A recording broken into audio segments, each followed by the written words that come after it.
बंगाल की औरतें हर रात अपने बिस्तर में देसी घी लेकर क्यों सोती?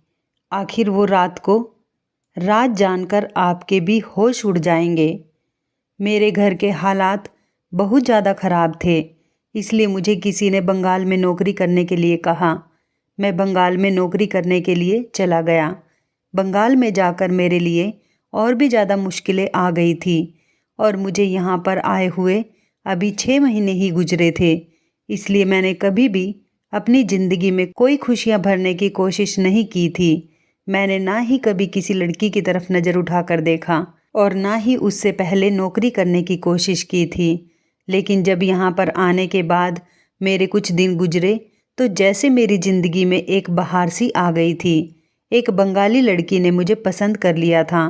वो उम्र में मुझसे बहुत छोटी थी, जवान थी, खूबसूरत थी। उसने मुझसे कहा कि वो मुझसे शादी करना चाहती हैं।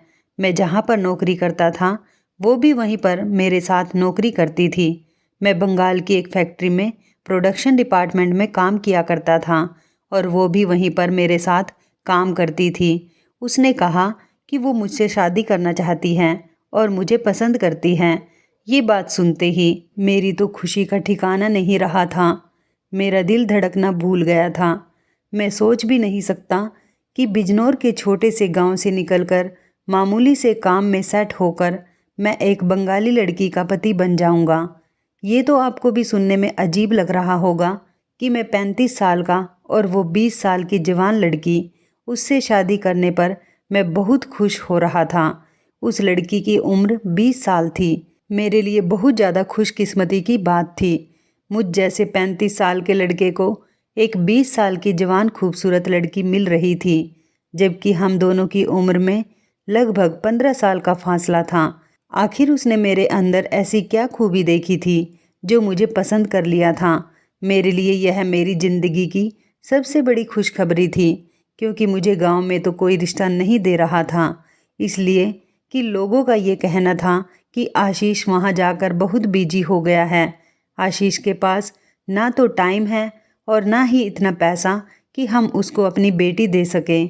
अब उसकी उम्र भी ज़्यादा हो चुकी है और फिर ऐसे में इतनी कम उम्र की लड़की मिल जाना बहुत बड़ी बात होती है। और वैसे तो वो इतनी ज़्यादा हसीन है कि मैं उसके साथ अपनी पूरी ज़िंदगी बिता सकता था। ये बात मैंने अपने माता पिता को बताई तो पहले वो खुश हो गए और खुशी से फूले नहीं समा रहे थे, मगर फिर मेरी माँ की आंखों में आंसू छलकने लगे। मैंने कॉल पर अपनी माँ से पूछा कि क्या हुआ है माँ। माँ ने कहा कि आशीष बेटा, क्या तुम्हें लगता है कि वह बंगाली लड़की तुम्हें हमारे पास आने देगी? बिल्कुल भी ऐसा नहीं होगा। अब तो बस तुम बंगाल के ही होकर रह गए हो। खुशी तो बहुत है बेटा कि तुम्हें इतनी कम उम्र की लड़की मिल रही है और यकीनन वो गांव की लड़कियों से कहीं ज़्यादा खूबसूरत होगी, तुम्हारा ख्याल भी रखेगी, क्योंकि तुम उम्र में उससे बहुत बड़े हो और उसने तुम्हें अपनी मर्जी से पसंद किया है। लेकिन परेशानी यह है कि हमें तो तुम भूल ही जाओगे। सारी ज़िंदगी हमने तुम्हें पाल पोस कर बड़ा किया, हमें तुमसे बहुत सारी उम्मीदें हैं और आखिर में तुम उस बंगाली लड़की के ही होकर रह जाओगे।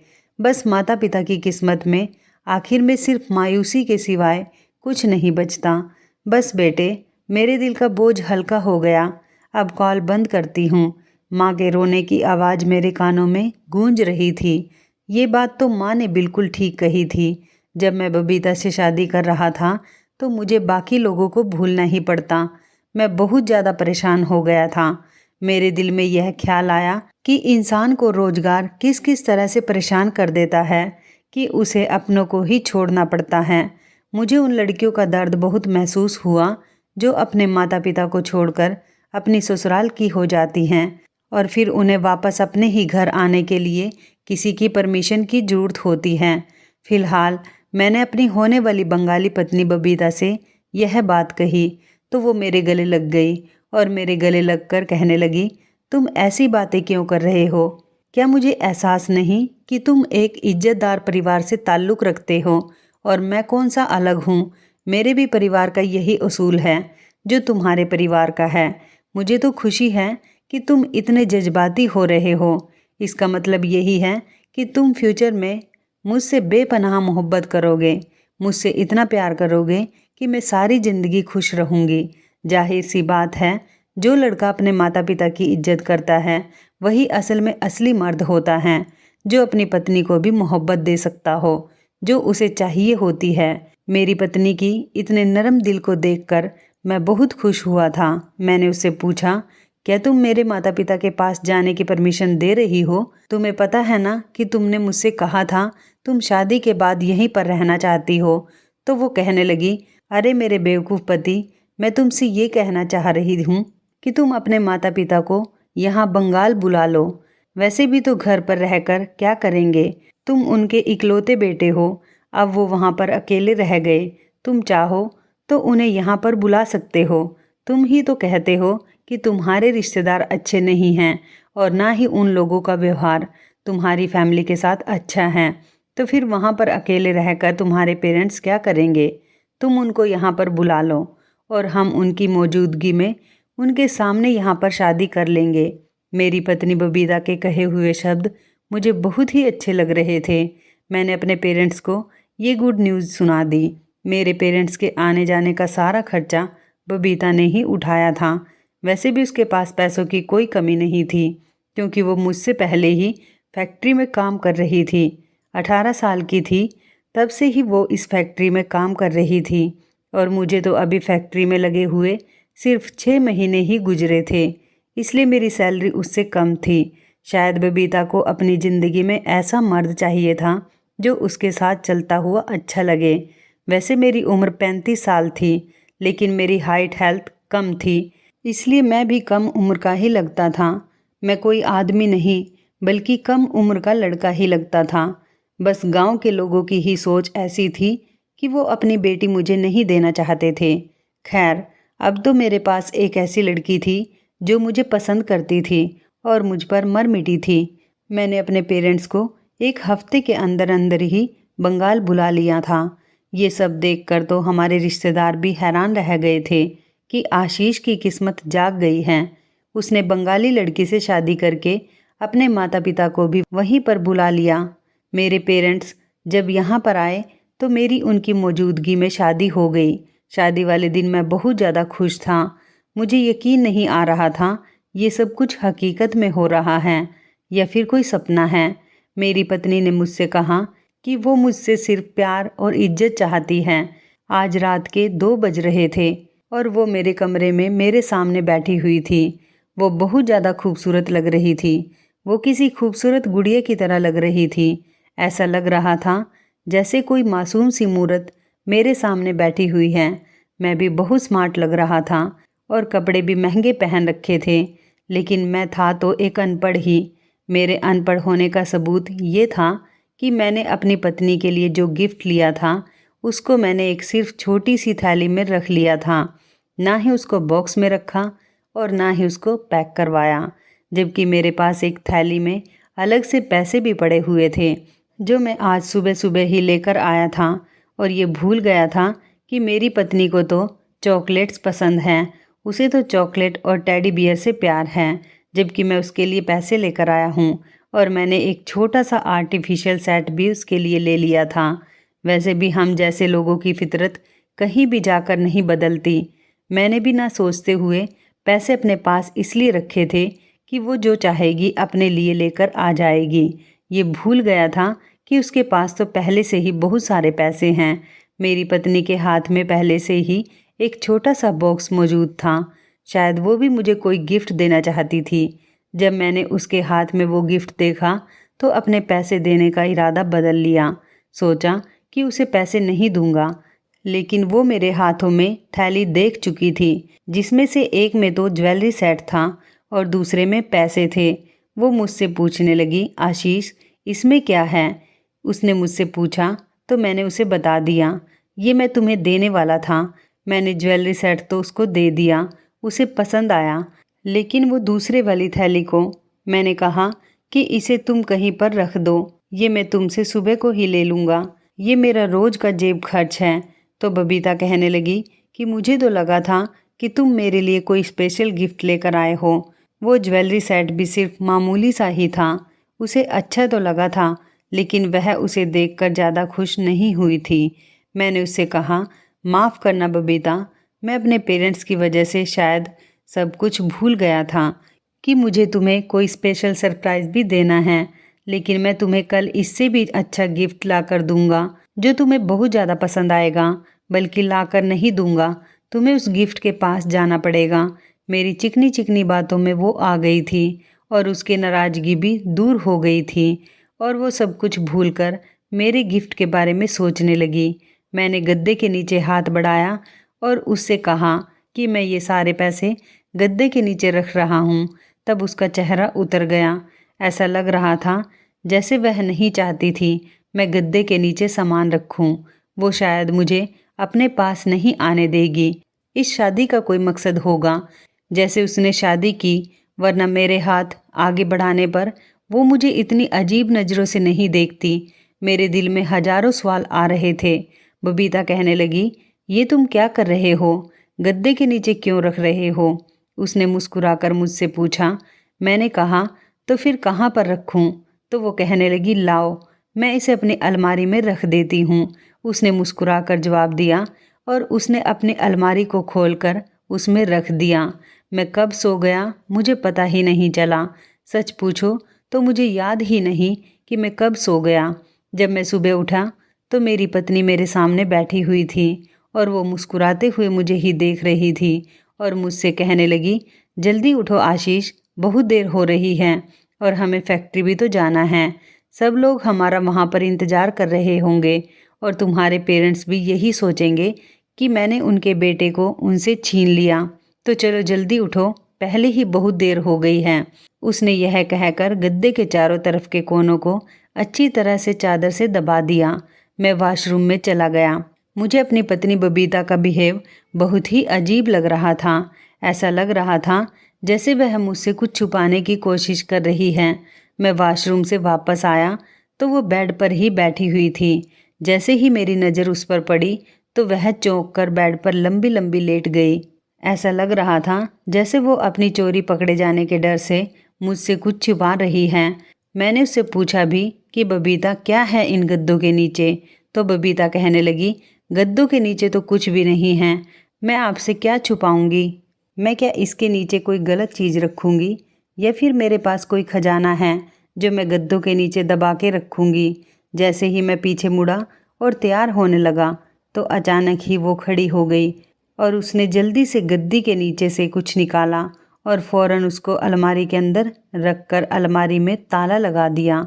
मैं अब शक में पड़ गया था कि अगर बबीता मुझसे कुछ नहीं छुपा रही है तो फिर उसने अलमारी में क्या चीज़ रखी है और फिर ताला क्यों लगाया है। ये बात मेरे दिमाग में घूम रही थी। हम लोग एक साथ घर से निकल गए और अपनी फैक्ट्री में जाकर काम करने में बिजी हो गए। रात कैसे हो गई पता ही नहीं चला। दिन भर हमने अपनी फैक्ट्री में काम किया था और फिर रात के 8 बजे हम लोग अपने पेरेंट्स के पास गए थे। वो भी हमें देखकर बहुत खुश हो गए थे। मेरी पत्नी ने अपने किसी जानने वाले से एक छोटा सा घर किराए पर ले लिया था जिसमें मेरे माता पिता ठहरे हुए थे, क्योंकि वो हमारे साथ उस घर में नहीं रह सकते थे। जिस घर में हम रहते थे वो मेरी पत्नी का घर था और वो भी बहुत छोटा था। उसमें सिर्फ एक कमरा और छोटा सा आंगन ही था। अगले दिन मैं किसी काम से घर से बाहर निकला तो रास्ते में मुझे मेरा बिजनौर में रहने वाला एक दोस्त मिल गया था। वो बंगाल में किसी काम से आया हुआ था। मैं जब उससे मिला तो मैंने उसे उसके हाल पूछे और वो भी मुझसे बातचीत करने लगा। उसे मेरी शादी के बारे में पता था। हम दोनों बैठकर एक चाय के ठेले पर बात करने लगे। वो मुझसे अजीबोगरीब बातें पूछने लगा तो उसने शादी वाली रात के बारे में मुझसे मजाक और बातचीत शुरू कर दी। मैंने उससे सख्ती से मना कर दिया कि मैं ऐसी बातें हंसी मजाक के लिए नहीं करना चाहता। मैं और मेरी पत्नी 2 शरीर एक आत्मा हैं और हम एक दूसरे की इज्जत करते हैं। वो कहने लगा, तुम तो बड़े ही बदल गए हो। ये बंगाल की लड़की है, होशियार रहना। मैं उसकी बात सुनकर चौकन्ना हो गया। क्या मतलब है तुम्हारा? किस चीज़ से होशियार रहूं? उसने कहा, बस ऐसे ही बता रहा हूँ, किसी भी चीज़ से होशियार रहना।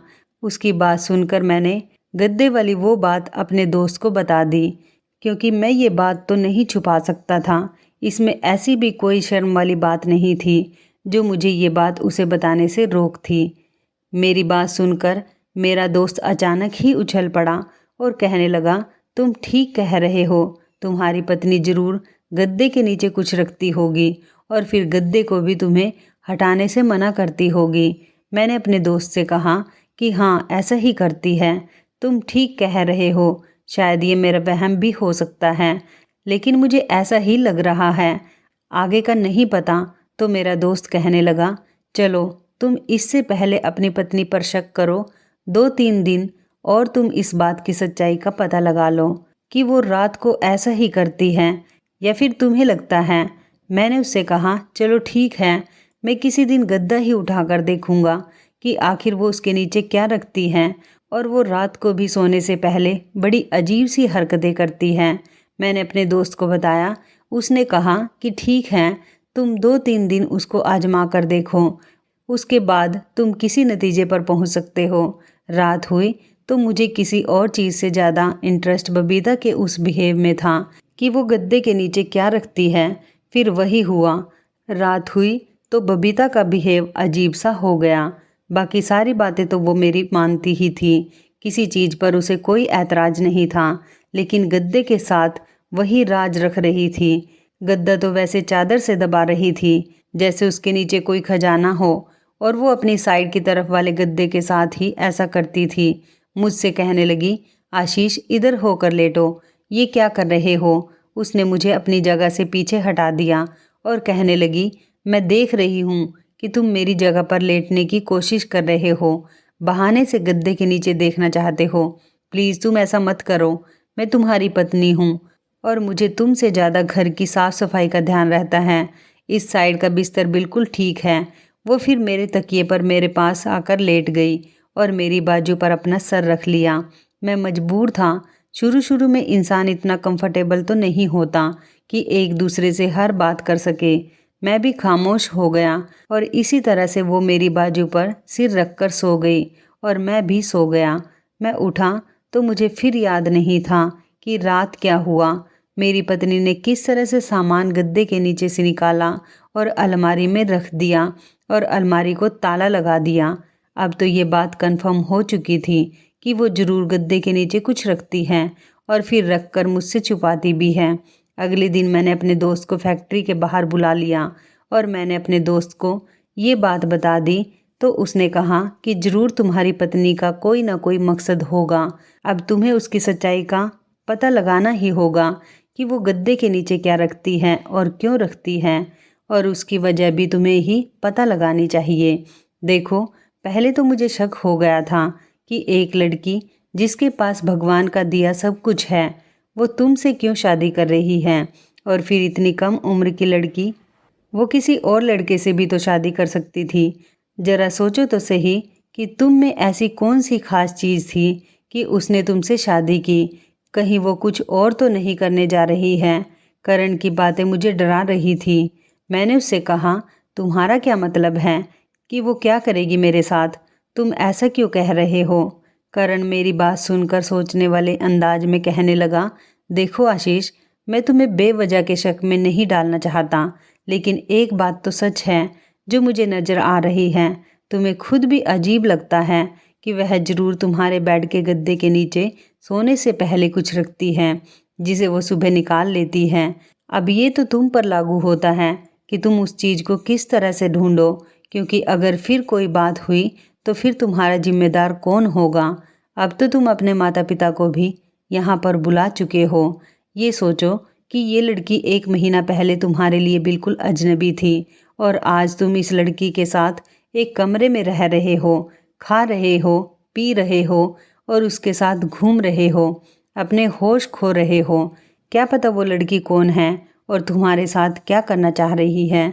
तुम होश में आओ। इतना ज़्यादा किसी पर भरोसा एकदम से नहीं करना चाहिए और तुम्हारे सर पर तुम्हारे पेरेंट्स की भी तो जिम्मेदारी है।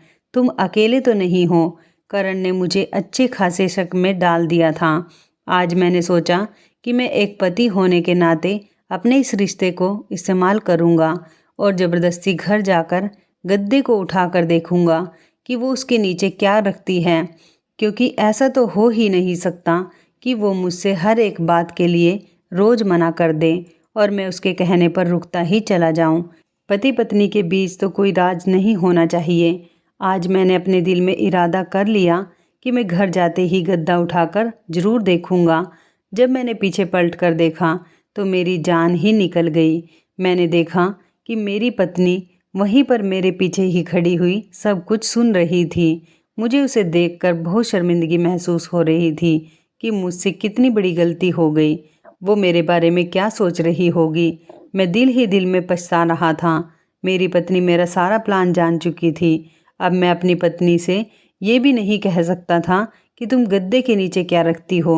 अगर ऐसा करता तो मैं बहुत ही गिरा हुआ इंसान लगता, जैसे उसके चेहरे के एक्सप्रेशन थे।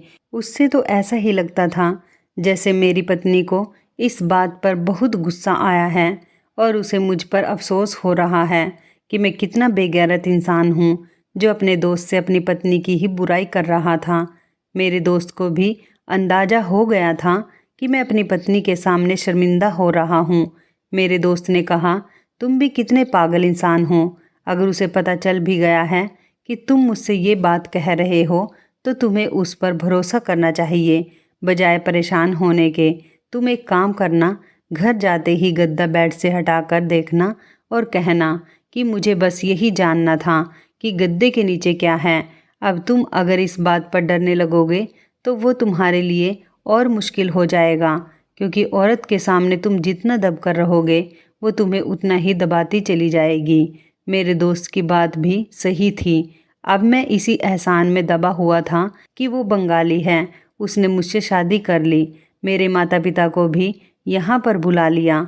अगर मैं बराबरी करता तो उसने मुझ पर एहसान एहसान नहीं किया था। अगर वो बंगाल से थी और अमीर परिवार से थी, लेकिन शादी तो उसने मुझसे पसंद की थी। ऐसा तो नहीं है कि मैंने उसे पसंद के लिए मजबूर किया हो, शादी के लिए उससे कोई ज़बरदस्ती की हो। मैं ज़बरदस्ती करके भी कहाँ जा सकता था, क्योंकि मेरी इतनी औकात नहीं थी। पर अगर वो मुझे पति के तौर पर एक्सेप्ट कर चुकी थी तो अब उसे मुझसे कोई भी बात छुपानी नहीं चाहिए थी। मेरे दोस्त ने जब ये सारी बातें मुझे समझाई तो मैं तसल्लीमंद हो गया।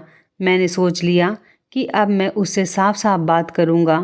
मेरा दोस्त वहाँ से चला गया और मैं फैक्ट्री के अंदर चला गया। शाम को जब हम दोनों पति पत्नी घर आए तो मेरे अंदाज कुछ बदले हुए थे। मेरी पत्नी ने मुझे देखा तो कुछ भी नहीं बोली। थोड़ी देर के बाद कहने लगी, क्या हुआ है, आप कुछ परेशान लग रहे हो। मैं घबरा गया। मैंने कहा, मैं परेशान तो नहीं हूँ, लेकिन हैरान ज़रूर हूँ और यही पूछना चाहता था कि तुम गद्दे के नीचे क्या रखती हो। तो वो कहने लगी, मैंने सब कुछ सुन लिया है। आपने अपने दोस्त से जो भी कहा, अपनी पत्नी की बात सुनकर मैं शर्मिंदा होने के बजाय अपनी बात पर ही डट गया। मैंने कहा, हाँ तुमने सही सुना है, आखिर इसमें बुरा ही क्या है। तुम मुझे खुद बता दो कि तुम गद्दे के नीचे क्या रखती हो। इस कमरे में जो कुछ भी है, क्या उस पर मेरा हक नहीं है। मेरी पत्नी हंसकर कहने लगी, अरे तुम्हें किसने कहा कि तुम गद्दे के नीचे ना देखो। मैं तो बेवजह ही तुमसे छुपा रही थी, क्योंकि मुझे अच्छा नहीं लगता ना ऐसी बातें करना। और तुम खुद देख लो कि गद्दे के नीचे क्या है। मेरी पत्नी ने एकदम ही गद्दे का बिस्तर हटाया और उसके बाद गद्दा भी हटाकर ज़मीन पर रख दिया। बेड पूरी तरह से खाली पड़ा हुआ था। सच में इसके नीचे तो कुछ भी नहीं था। मैंने अपनी पत्नी से कहा, हाँ मगर तुम रात को ज़रूर कुछ रखती हो, झूठ मत बोलो। वो कहने लगी, आशीष देखो, मुझे झूठ बोलने की आदत भी नहीं है। मैं अगर गद्दे के नीचे कुछ रखूँगी तो तुम्हें क्यों नहीं बताऊँगी। चलो, अगर तुम्हें मुझ पर यकीन नहीं आता तो अगली बार जब मैं रखूँगी तो तुम खुद ही देख लेना और उसी टाइम मुझसे पूछ भी लेना कि मैं क्या रखती हूँ और क्यों रखती हूँ। मैंने कहा, चलो अच्छा है, ये भी अच्छा है। उम्मीद है कि अब तुम मुझसे कुछ छुपाओगी नहीं। पर उस दिन और उस दिन के कुछ दिन बाद तक हमारी शादी का 1 महीना गुजर गया था। पर मुझे कमरे में आते ही नींद आ जाती थी। इतनी तेज नींद आती थी कि जब मेरी आँख खुलती तो सुबह हो जाती थी और मैं यही सोचता रह जाता था कि आखिर मैंने रात कब और कैसे गुजारी। मुझे तो ये भी नहीं याद कि नींद कैसे आई मुझे तो ये भी याद नहीं कि जब मैं घर पर आया तो मैंने रात का खाना कब खाया और मैंने क्या खाया था। अब मुझे परेशानी होने लगी थी। मैं किसी तौर पर भी अपने साथ ऐसा बिहेवियर बर्दाश्त नहीं कर सकता था। मुझे पता लगाना ही था, या फिर कमरे में आते ही मुझ पर नींद क्यों सवार हो जाती है। मैंने सोचा कि शायद मेरी पत्नी मुझे चाय में कुछ मिलाकर दे रही होगी और मेरे साथ कुछ ऐसा कर रही है जिससे मुझे नींद आ जाती है और मैं गहरी नींद में सो जाता हूँ। मैंने बहुत कोशिश की कि मैं पता लगा सकूं आखिर मेरे साथ क्या होता है, पर मैं इस कोशिश में नाकाम रहा। मैं सारा दिन सावधान रहता कि अपनी पत्नी के हाथ से कुछ भी ना खाऊं, ना पीऊं। बल्कि एक दिन तो ऐसा हुआ कि मैं बाजार से ही खाना लेकर आ गया था और हम दोनों ने वही खाना खाया। उस दिन भी जब मैं घर के अंदर दाखिल हुआ तो मुझे आते ही नींद आ गई थी। लेकिन इस सब से अच्छी बात ये हुई थी कि उस दिन मेरी सुबह 6 बजे ही आँख खुल गई थी। सुबह का जब मैं उठता था तो मुझे बहुत अच्छा महसूस होता था। फिर रात के किसी भी बात के बारे में सोच ही नहीं पाता था। मैं ज़्यादा से ज़्यादा अपने काम पर ध्यान दिया करता था और मेरी पत्नी भी ऐसी ही थी। वो मेरे साथ फैक्ट्री जाती थी और अपने काम में दिन भर बिजी हो जाती थी और रात को घर में आते ही वो हम दोनों के लिए खाना बनाती थी। मैं भी कभी कभी उसके साथ उसके काम में हाथ बटा दिया करता था। आखिर में मैं अपनी पत्नी से पूछने पर मजबूर हो गया। मैंने अपनी पत्नी से बहुत प्यार और मोहब्बत से पूछा कि मेरी जान, मुझे बता दो कि तुम ऐसा क्या जादू करती हो कि कमरे में आते ही मुझे नींद आ जाती है। और गद्दे वाली बात को तो मैं भूल ही गया हूँ। तुम गद्दे के नीचे क्या रखती थी? मेरी बात सुनकर वो हंसने लगी और कहने लगी, देखो, अगर तुम्हें लगता है कि मैंने तुम पर कोई जादू टोना किया है तो ये गलत है। जादू से तो मैं दूर भागती हूँ, बल्कि मैं तो ऐसे लोगों से नफरत करती हूँ जो जादू जैसी चीज़ों पर विश्वास रखते हैं। हाँ, पर एक जादू मैंने तुम पर ज़रूर किया है। मैंने घबराते हुए अपनी पत्नी से पूछा कि क्या, क्योंकि मुझे तो कुछ दिनों से ऐसा ही लग रहा था कि मैं किसी जादू टोने के असर में आ गया हूँ। देखो, तुम दूसरे शहर के लोगों को गलत आदतें होती हैं, रोज रात को देर से घर वापस आते हैं, जबकि हमारे शहर में ऐसा नहीं होता।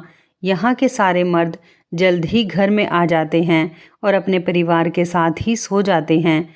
यहाँ के मर्द रातों को देर तक दोस्तों के साथ भी नहीं बैठते, बल्कि रात देर तक घर से बाहर भी नहीं निकलते और औरतें भी घर से बाहर नहीं निकलती, जबकि बच्चों पर भी पाबंदी लगाई जाती है।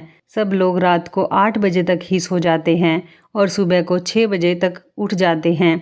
दरअसल मैंने सुना है दूसरे शहरों के लड़के और आदमी रात के 1 या 2 बजे ही घर में घुसते हैं, लेकिन यहाँ पर ऐसा कुछ भी नहीं है। हमारे यहाँ का तरीका बहुत अलग है। आप भी यहाँ पर अपने तरीके से ही चल रहे थे।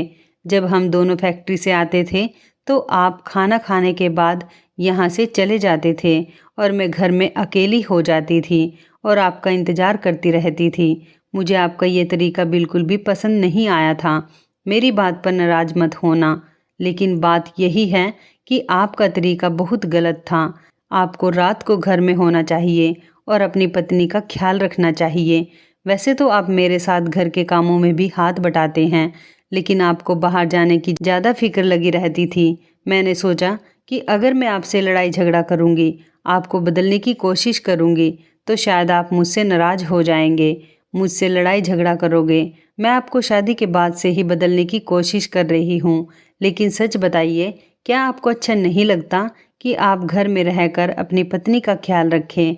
ऐसा भी तो हो सकता है कि आपकी गैर मौजूदगी में घर में कोई घुस आए या फिर कोई ऐसा इंसान जो आपकी पत्नी को नुकसान पहुंचा सके, तो क्या आपको अच्छा लगेगा?